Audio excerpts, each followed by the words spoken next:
With us once again is Bob Day from Zwanger-Pesiri. Hello, how have you been? Good to be back, Donna. Thanks for having me. You're welcome. Last time you were here, we were talking about how important men's health is. Yes. And a lot of times there's not a lot of awareness about that. So I said, could you please come on? And today we're going to be talking about prostate cancer. Yes. So what are the current screening processes for prostate cancer that you know of? Well, typically today, the most common way that we screen for men's prostate cancer would be a blood test called PSA that's looking for a prostate antigen that a normal number is around 2, 2.5, and if that number starts to rise, we start to become concerned that you may have prostate cancer. It doesn't mean that you do, but it's the first level of screening that we can detect that you may be prone to prostate cancer.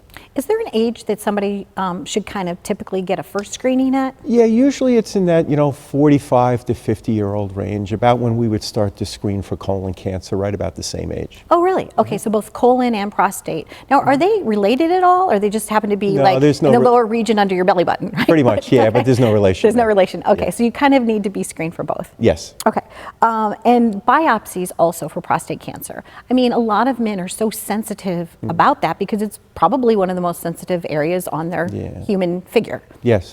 So what is the process for a biopsy? So this is part of the problem with prostate cancer. So the first level of screening, again, is the PSA level. And what happens typically now is if that level starts to rise, the next step would be a biopsy.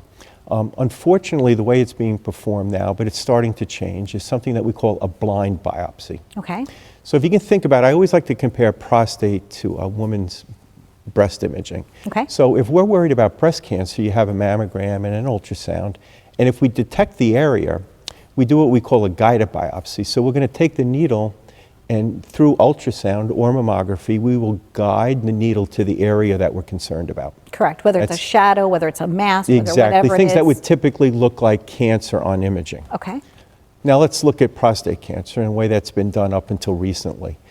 Your PSA starts to rise and the doctor orders a prostate biopsy.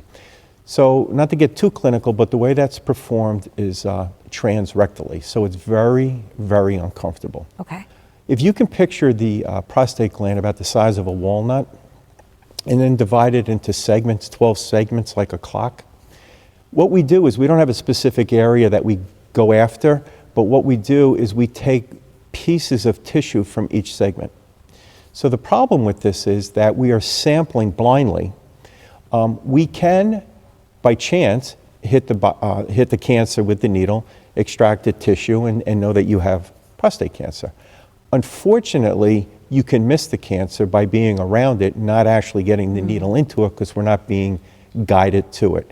The problem there is that we deem you cancer-free. We've not really defined that you have cancer because we missed it, and as time goes on, the cancer can develop, and over time your PSA will continue to rise, and then usually you're in line for another biopsy. Okay.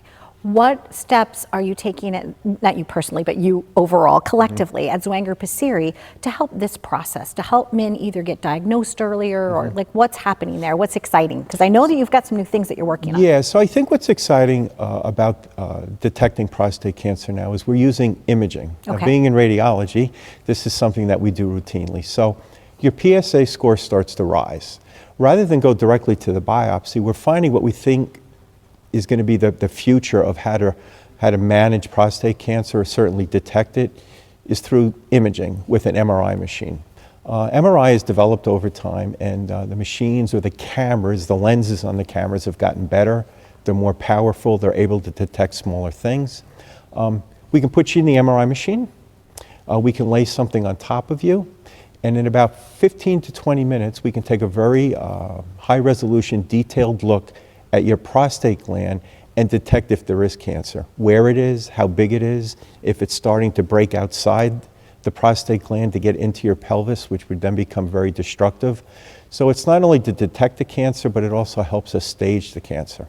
If we see an area that we're concerned about, now at least we have an area where we can kind of direct or have the urologist do the biopsy in a particular area. So it becomes the accuracy and the confidence that you do or don't have cancer through the biopsy becomes a lot higher.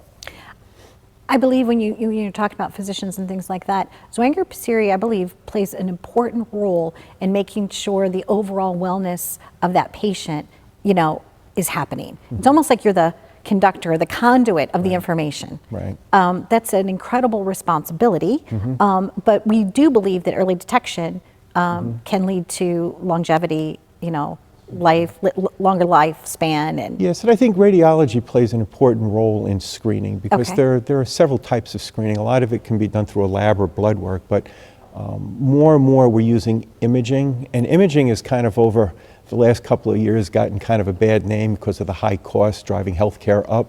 But we really believe, being in this field, that screening through imaging is really the way to detect cancer. Things like, I think we talked last time about calcium score, lung screening for cancer, prostate screening, mammography. These are all things through imaging, non-invasive things that we can screen for cancer. one of the questions that I asked you about in the green room was, can you self-refer yourself Yeah. to Zwanger-Pesiri? You And said not yet, but. Yeah, well, my Okay. first response was no, but then I Okay. caught myself, and it's interesting. So typically now, if you're a woman, again, I'll go back to Right. women's imaging because I think there's a real correlation here. You can walk in off the street as a woman and order a mammography on yourself. There is a law that says you can do that. Okay. Because all imaging, all radiology has to be ordered by a physician. We probably wouldn't want to go down the road where people would just arbitrarily order a chest x-ray or a Right, CAT scan yeah. on themselves every time they had a pain. Right. That could become like a to a selfie, right? A selfie machine. Exactly, You walk in, it's like, exactly. hello. Yeah, exactly. So, but the government, CMS has stepped in and said that, women's mammography, that they should be able to order that test on themselves. Okay. So just recently, we are working with a company that's come up with, I think, a unique and innovative way to allow men to do that. And what they've done, it's called Ezra, EZRA. It's a company that has developed some AI, artificial intelligence, that can actually look at the images after we're done. But more importantly, what they've done, they've made it very easily for a man to go online, order the test, and then there's a physician available that asks you a list of questions. Oh, okay. And basically, you get the doctor online to order the test for you. You can then come to Zwanger-Pesiri. We perform the study. We take the images and send it back to Ezra. Our radiologists also look at it, but they interrogate it through artificial intelligence, and they give us the report back. So the answer to your question, I think, is yes, you can order it on yourself. The future's happening now Yes, already. Absolutely. Bob Day, thank you so much. For people that would like to be guided either to one of the locations that you have or for more information, they can go to your website for Absolutely. more details. We're just about everywhere and love to help. Thank you so much. It's been a pleasure as always. There you go.